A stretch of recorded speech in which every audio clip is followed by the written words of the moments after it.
Winter blessings to you. I wanted to share a few things about winter with you. There's a lovely Danish word called Hygge that points to a special feeling. And since there isn't one English word to describe Hygge, we need to kind of string together several words or experiences that can be used to bring this feeling alive. Things like charming coziness or a feeling of contentness and the way familiarity offers comfort and reassurance.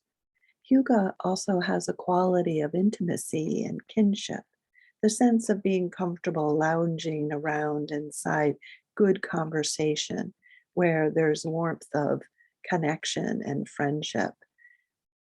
And there's also a sense of untaxing simpleness to Hygge. Living as far north as the Danes do, this evolution of this special feeling or way of living, I imagine evolved as a way of surviving dark, cold winter months that go on and on.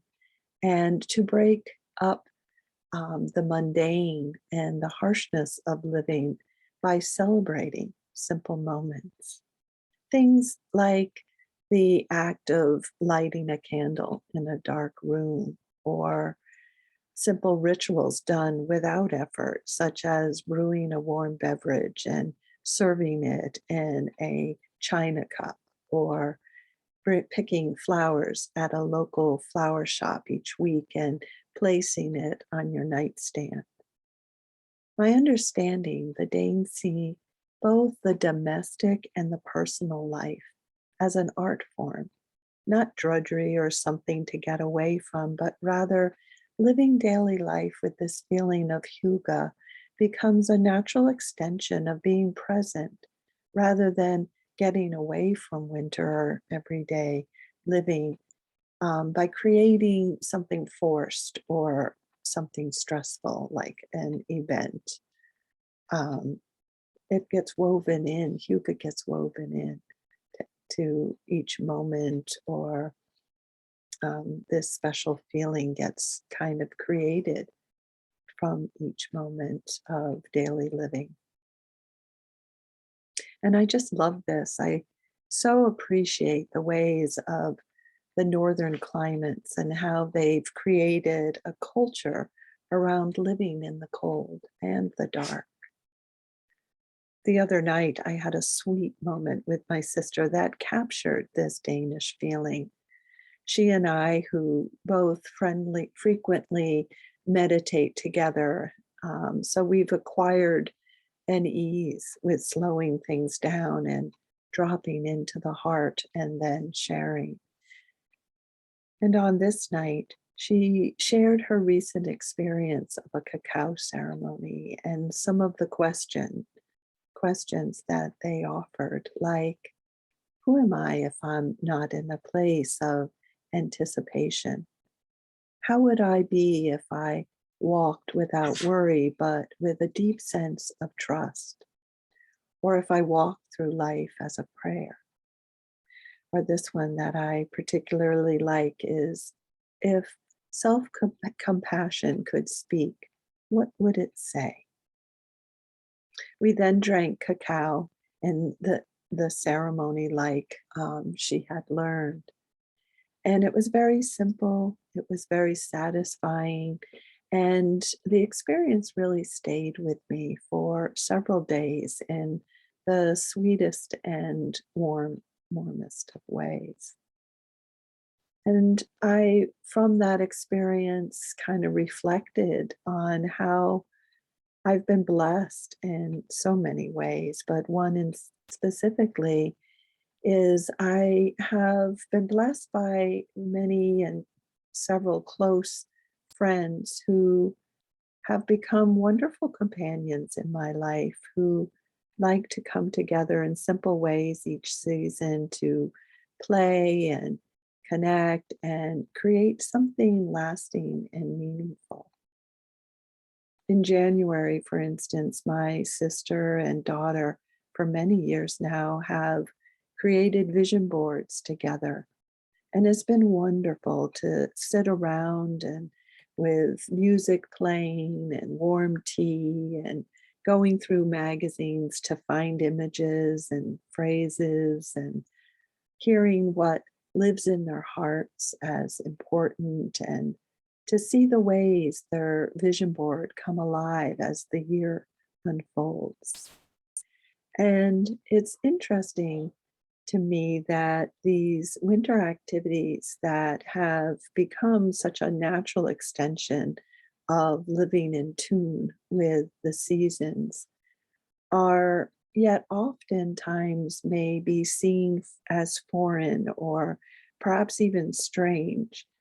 But in reality, there is an ease and a meaningful simplicity that carries a feeling that is more akin to Hygge, especially when they're done together with family and friends and community year after year. There's a rhythm of familiarity and ease that naturally arises. And this way of living becomes something that can buoy the spirit and nurtures relationships. So I would love to hear how Hygge may have landed in your world and how you naturally bring this sense or this special feeling alive in your life and the ways that you're having meaningful connections with people in your life this winter. Feel free to drop me a note or leave a comment below. And if you're interested in learning more and receiving resources to live well this winter, consider joining my sister and daughter this month with a program we're offering called The Art of Wintering. It starts on Sunday, January 16th. We gather 3 times over the course of a month via Zoom, and it's in the comfort of your own home. And together we'll create a special fellowship to inspire and support one another. You'll receive email resources that will create a smorgasbord of sorts of a way of wintering to inspire your journey. There'll be delicious winter specific recipes sent to you using whole foods and spices and herbs based on the Ayurvedic traditions. That these intention of these recipes is to really warm your digestive fires, both physically and on a psychic level, and make sure you're able to rest and sleep deeply, which is so restorative and so important during the winter.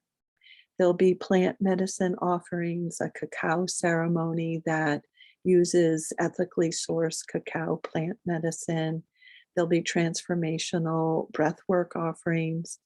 And we'll end the month by creating a vision board together based on all the things that we've accumulated and tapped into that really have spoken to our heart and soul and kind of identifies and clarifies what we are seeking to grow and move forward in 2022.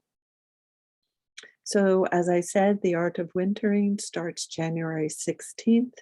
The registration closes Friday, January 14th, which is just a couple of days away. So check out our website for more information and to learn how to register.